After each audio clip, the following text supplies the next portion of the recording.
It's that time of the year where festivities are on a full swing. The festival of lights and fun also marks the beginning of New Year, where we all shop till we drop. And if you are a credit card user, then you should be aware that most credit cards charge a high Forex markup fee for payments in foreign currency, which can go up to 3.5% of the transaction amount.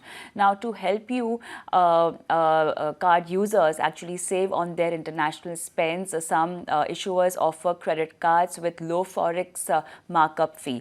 Which cards are these, and which cards you can actually rely to cut your international travel expense on this festive season? To help you with that, we have Paisabazaar Senior Director and Head of Credit Cards, Rohit Chhibbar. Rohit, good evening and welcome to the show.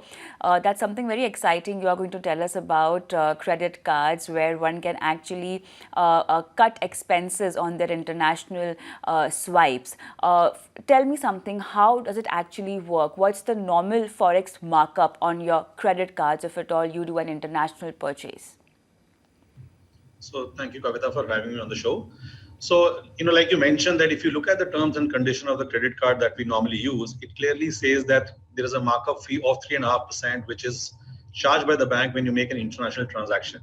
Now, it's a season time of the year when people will travel overseas. And I think if you look at 3.5%, just go back and just do a simple calculation and understand that if you make a 1 lakh rupee transaction outside India, which means when you spend 1 lakh rupee, you will not end up paying 1 lakh rupee. You will end up paying almost 1 lakh 4,000 rupees, which means 3.5% markup plus the taxes. So this 4,000 rupees money that you pay on every 1 lakh transaction is basically called as a markup fee. So this is something which is if you look at the money, it's a lot of money. So there are a lot of companies, or there are a lot of banks which have come up with the options where the customers, who are very frequent travelers, can use this option where they offer a card with a lower markup fee. And when I say lower markup fee, it's basically when you go and travel overseas and when you spend on your card, the markup fee, which is 3.5%, which is on a normal regular card, on these cards are lower. So for example, I'll just give you certain examples. You have Infinia card, which offers you approximately about 2% markup fee. You have RBL World Safari credit card, which offers you zero markup fee, which means whatever you spend overseas, you end up paying the same amount when you come back. So when you look at all these options, you realize that there is an opportunity to save a lot of money, as well as enjoy your travel with that. All right, but then are we just talking about low or no markups, or there are other add-on features also with these credit cards?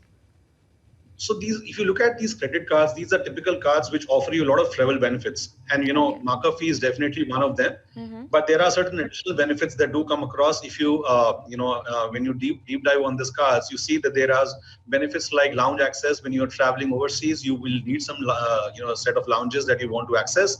So these cards offer that. These cards also offer you memberships on the hotel, and they also offer you accelerated spends reward when you use your card outside India. So when you look at the a total of this, I think the customer, while using this card overseas, will benefit more versus a normal credit card which one uses. Something, how expensive are these cards? As in, what's the annual fee, and do you really need to maintain a certain amount of amount in your particular account that you have with the bank in order to avail these kind of cards?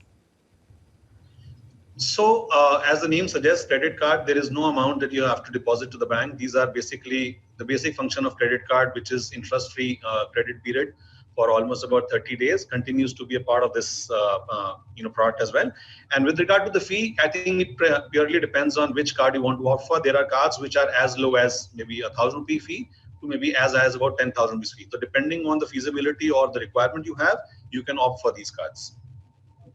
So ideally, should one have just one this type of a credit card, or one can, because we're talking about financial discipline also over here, and one really needs to have a count of the kind of credit cards they have in their pockets. So ideally, how many of them should one have? So it purely depends on your frequency of travel. If you are a very frequent traveler, then maybe having two in the car, in the wallet always helps, because a backup always comes into your use as and when the first is not working, because credit card is a function of limit as well. And I'm sure you understand that when you get a limit of 1 lakh rupee on a credit card, and when you travel abroad, that 1 lakh, when converts into a dollar, just converts into almost about $1,200 only. So if you see that your spends are higher and your limit is not good enough, then you should definitely offer multiple cards. Otherwise, if you're only interested in just managing the markup, maybe the one card can also suffice your need. Managing the markup cannot be the only criteria to select a credit card, right? Cannot be the only criteria, but like I said, it is a comprehensive product that comes to you. The markup is one of the main features of the product, comes across with other benefits of lounge memberships as well as extra rewards. So a combination of all these things. That's how you can make the best use of credit cards who have low or no markup on your international purchase or international swipe. Thank you so much, Rohit, for removing time and explaining this bit to our viewers.